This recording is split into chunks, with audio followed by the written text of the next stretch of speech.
depuis 50 ans, eh bien, il y a une mémoire de 68 qui s'est imposée essentiellement de la part d'ex, pour l'essentiel d'ex-maoïstes qui ont réussi et qui nous racontent en fait 68 comme le théâtre classique, c'est-à-dire 68 c'est Quemet, c'est le quartier latin et c'est les étudiants.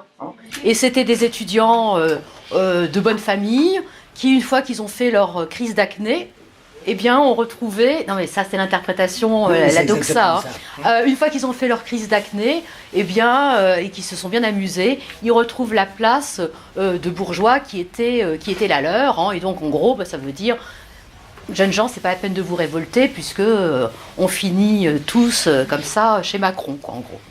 Enfin bon, je le dis un peu... Ça, c'est la version moderne. Voilà. Oui. Donc... on en avait un petit peu marre d'entendre ça, et puis on s'est dit, il faut faire une enquête sur les militants ordinaires, ce que Métron, qui est un homme formidable, appelait les sans-grades, quoi, les obscurs. Il a fait les obscurs du mouvement ouvrier, nous on a fait les sans-grades des années 68. Alors pour ça, on a décidé de ne surtout pas travailler sur Paris, et de travailler donc sur 5 villes de province. On aurait pu en faire d'autres, mais bon...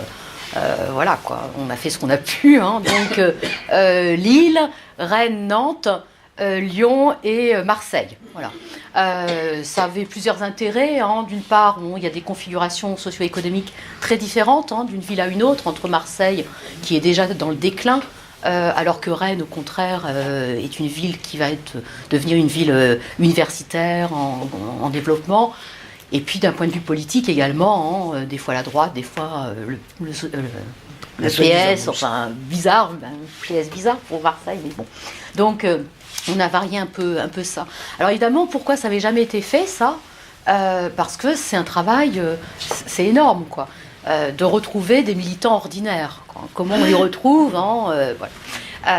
Alors bon, ce qu'on a fait, dans un premier temps, on est allé dans les villes et puis on a interviewé des personnes qui étaient restées un peu la mémoire de 68. Alors bon, puisque moi je me suis plutôt occupée de Marseille, c'est par exemple Christian Bruschi pour les luttes antiracistes, puis le PCMLF, etc. C'est Samuel Jossois, par exemple, de Révolution. Enfin bon, donc on a commencé à faire des entretiens informatifs comme ça. Et puis les militants nous ont ouvert leur carnet d'adresses en quelque sorte. Et puis on avait également un autre matériau, pas tout le monde. On a tous demandé les fonds DRG, donc de déclassifier les fonds DRG. Alors je ne sais pas si vous le savez, mais c'est totalement discrétionnaire.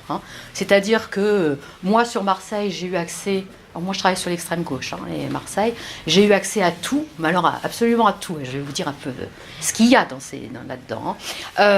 Des collègues qui ont demandé à Lyon, qui ont demandé les mêmes fonds, donc c'est les fonds des renseignements généraux à destination du préfet de police, et qui étaient remontés à Marcellin, évidemment, pour nourrir les fameuses fiches MR. Les fiches MR, c'était pour mouvement révolutionnaire, l'équivalent, entre guillemets, des fiches S aujourd'hui. Non. Si. Faut pas exagérer. Non, c'est pas que je compare les deux, mais bon. L'ennemi, c'était ça. Voilà. L'ennemi, Donc, c'était nous. C'était des gens fichés, quoi. Oui. Et alors donc, bon, on pouvait également, on avait donc un fichier constitué de la mémoire vive des militants, qui disait faudra aller voir un tel, et puis le fichier des gens fichés par les RG. Alors des fois, ça coïncidait pas du tout. Pour certains, oui, et puis il y avait dans des délires des RG, par exemple, j'évoquais Samuel Jossois, qui était évidemment fiché, évidemment suivi, etc. Et il avait une fiche qui intitulée Samuel Jossois, terroriste international. Non, mais pour vous dire, Moi qui l'ai bien connu. Pour vous dire, voilà. Alors qu'est-ce qu'on trouve dans ces fichiers RG? On trouve donc les fiches amères. Alors pour nous, pour les sociologues, alors évidemment aujourd'hui l'ultra-gauche, les zadistes, ils disent que les sociologues, on est des socioflics, on fait un peu le même travail, parce que c'est vrai que les fiches amères nous apprennent beaucoup, parce qu'on a les origines familiales, Samuel Josua, né le temps, de père temps, etc. Quoi, hein. On a l'adresse et puis on a une série, voilà, il a été arrêté, il a été ceci. Donc ça, c'est les fiches amères. Et puis on a également tous les rapports des indiques, parce qu'en fait, il y a beaucoup d'organisations, et la principale, qui était la plus noyautée, c'était le PCMLF. Et donc il y avait des indicateurs, hein, alors évidemment les noms sont gommés, hein, ça va sans dire, hein, qui font des rapports, etc. Hein, donc les RG savaient très bien que le PCMLF allait scissionner des mois avant que la scission ne soit effective, par exemple. Hein. On a également des lettres de délation. Donc on a quand même un matériau assez considérable. Donc partant de là, on a fait une cartographie en fait des espaces militants, parce qu'évidemment le poids de telle organisation est différent d'une ville à une autre, hein, et donc on a essayé d'évaluer le rapport de force, quoi, hein. Par exemple le PSU, à Marseille il était plutôt chétif, on va dire, hein, alors qu'au contraire à Lyon ou à Lille. Et donc à partir de là, on a décidé de calibrer en quelque sorte. On s'est dit, en fonction des rapports de force entre les différentes familles, parce qu'on travaille à la fois sur les syndicalistes, alors les syndicalistes, c'est toujours la CGT, la CFDT, et puis dans le Grand Ouest, c'était également, mais on n'a pas fait FO parce que c'était anti-gréviste, donc dans le Grand Ouest, des syndicats de paysans aussi. Parce que, il y avait aussi... FO était vachement puissant. Oui, mais bon, à Marseille aussi, mais c'était plutôt une force jaune, quoi. Non, mais en l'occurrence, pas Nantes. Donc, voilà, donc ça, c'était pour les syndicalistes. Les gauches alternatives, ce qu'on a appelé les gauches alternatives, c'est-à-dire à la fois l'extrême gauche et le PSU, voilà.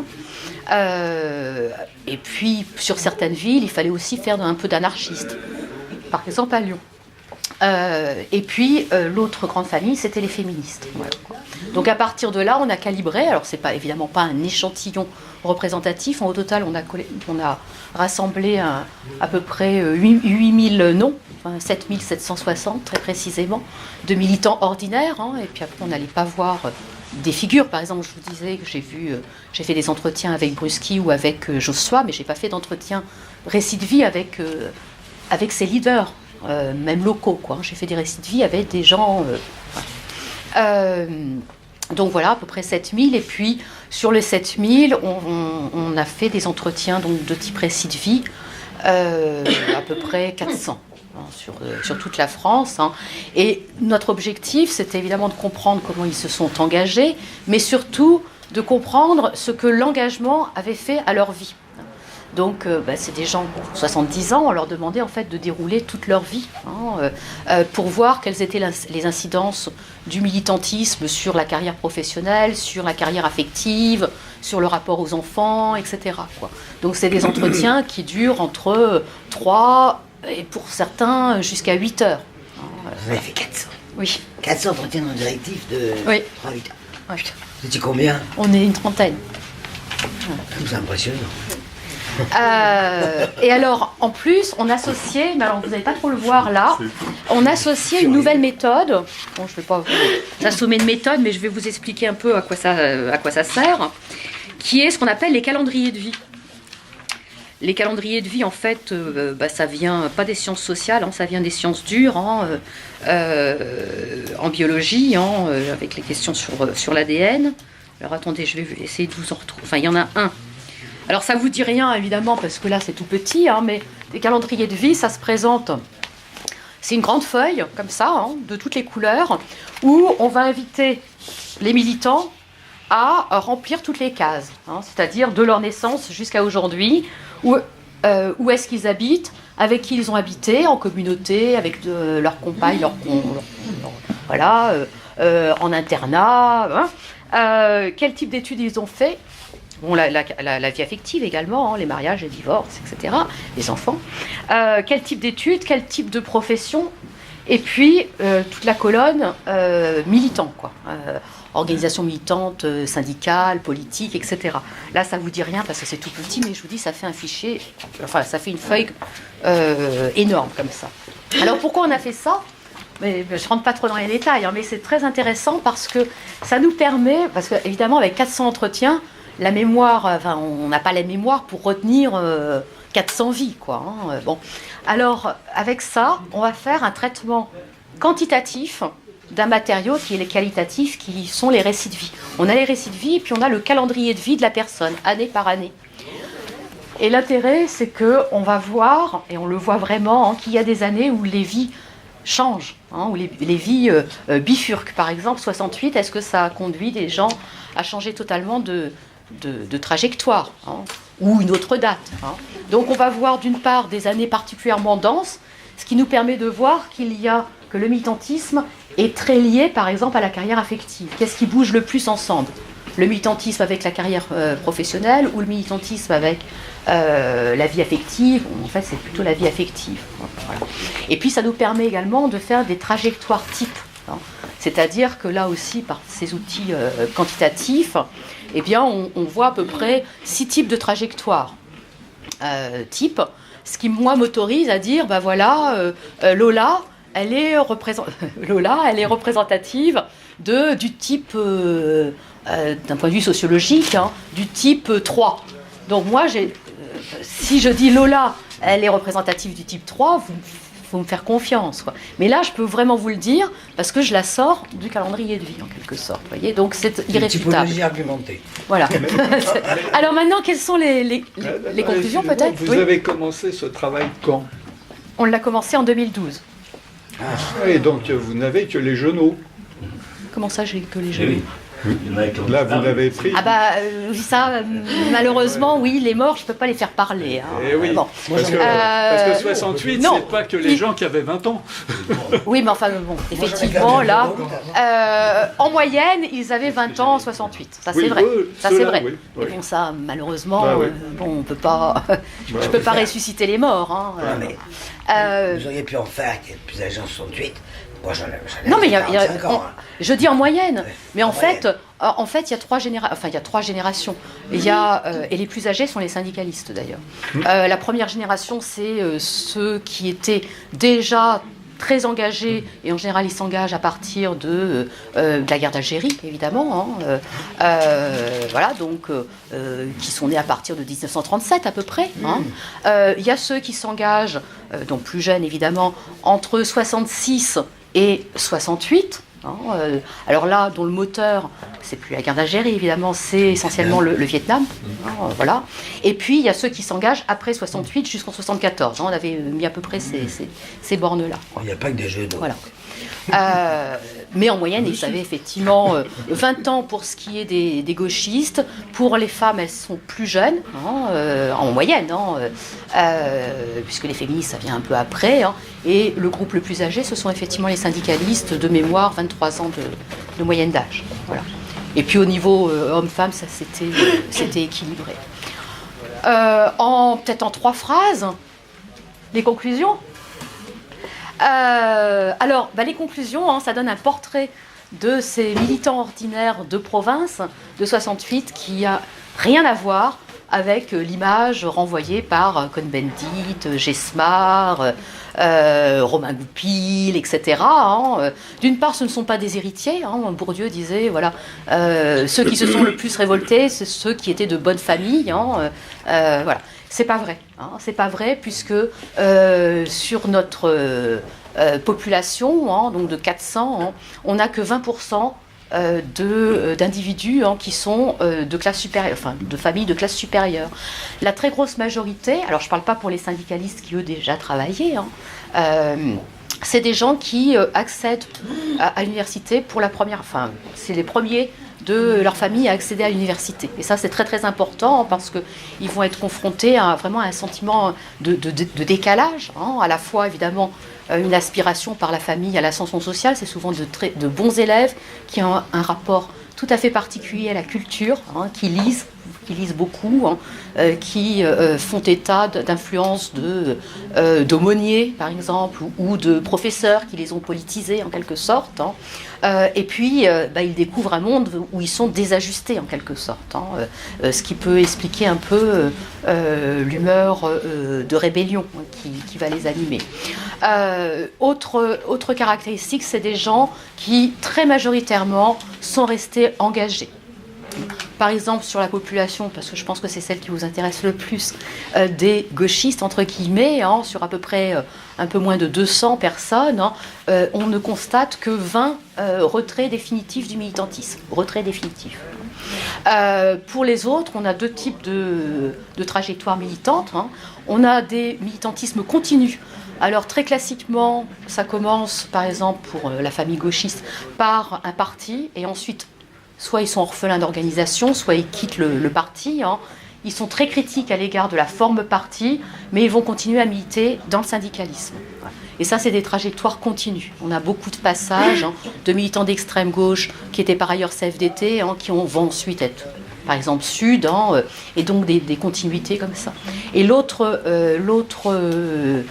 modalité, c'est des militantismes qui reprennent. Alors, c'est pas continu, c'est-à-dire qu'on a un militantisme qui entre en crise suivant les familles, à partir de la deuxième moitié des années 70, mais c'est vraiment 78-79 qui marque un changement de climax, et puis avec beaucoup de vagues de suicides à ce moment-là, entre 78 et 80, parce que là voilà, il y aurait un travail très beau à faire sur les personnes qui se sont suicidées, mais bon, voilà, on ne peut pas... Donc un retrait, puis ça c'est lié aussi au fait qu'ils ont par exemple des enfants, etc. Mais ils vont reprendre le militantisme, ceux-là, au moment de la pré-retraite ou de la retraite, qui correspond, alors soit déjà avec les comités Juquin, qui est un moment de remobilisation, et puis surtout avec l'altermondialisme en fait, à l'aube des les mouvements de sang, l'altermondialisme, à l'aube des années 2000, ça reprend très clairement, là, le militantisme reprend chez ceux qui l'avaient un petit peu arrêté, on va dire, jusqu'à, comme je le disais, mais uniquement pour les militants du Grand Ouest, donc les Rennais et les Nantais, un nombre assez significatif quand même, au total 17, c'est pas rien, 17 individus, très actifs à Notre-Dame-des-Landes, donc qui se qualifient comme de zadistes. Donc, c'est pas des renégats, c'est pas des héritiers, c'est pas des renégats. C'est des gens qui sont restés fidèles à leurs engagements et qui en ont bavé, qui ont subi les conséquences de leur engagement en termes de carrière, avec des carrières qui commencent plus tardivement, par exemple évidemment pour les établis, mais pas seulement, parce qu'on fait tellement de militantisme qu'on ne s'occupe pas tellement de la promotion professionnelle, ou parce qu'on refuse de parvenir. Donc des carrières qui commencent plus tardivement. Parce qu'évidemment, on a comparé le devenir professionnel, affectif, etc. de ces militants avec les données que l'on a sur la population générale de cette même génération. Ça, on les a. Donc, c'est facile de comparer.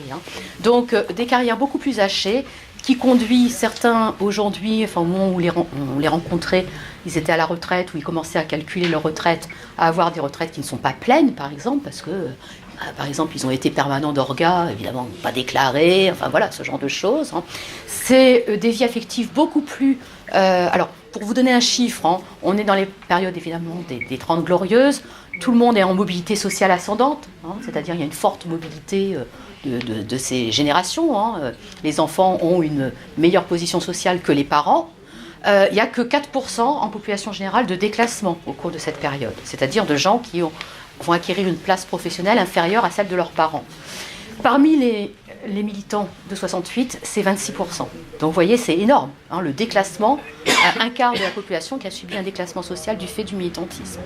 Et du point de vue affectif, et puis je m'arrête parce que je parle trop, du point de vue affectif également, des vies plus compliquées, beaucoup moins de mariages, beaucoup plus de divorces, beaucoup moins d'enfants. En gros, puisque pour les mariages, c'est la moitié de la population, en population générale c'est 80 simplement, et puis surtout c'est des personnes qui ont fait peu d'enfants, puisque 27% n'ont fait qu'un enfant, donc se sont limités à un enfant. Donc, voilà. Sur le plan de la transmission, pas du tout de transmission aux enfants, pas du tout. Mais ça saute une génération, c'est-à-dire que c'est les petits-enfants. Et c'était assez émouvant pour nous parce que comme on allait chez eux, évidemment, on ne fait pas des entretiens comme ça dans un café, quoi, c'est trop. Quelquefois, on a croisé des petits-enfants qui découvraient la vie de leur grand-mère ou de leur grand-père, plus volontiers de leur grand-mère d'ailleurs, qui parle plus facilement que les hommes, avec nous. Et donc c'était assez émouvant, alors parce qu'à la fois les petits-enfants n'étaient pas contents, hein, pourquoi tu m'as jamais dit ça, etc. Et en même temps ils éprouvaient de la fierté à l'égard du passé militant de leur grand-mère ou de leur grand-père, mais plutôt de leur grand-mère, puisque celles qui ont les conséquences difficiles du militantisme affectent différemment les uns et les autres. Ceux qui ont été les plus impactés, ce sont les syndicalistes, hein, et puis ce sont les femmes. Hein. Sur le plan affectif, la vie affective des militantes a été beaucoup plus impactée négativement par le militantisme, mais il y a un sentiment général, hein, aucun reniement, hein, une grande fierté, un grand bonheur d'avoir connu ces années-là. Voilà, en gros. Merci. Merci.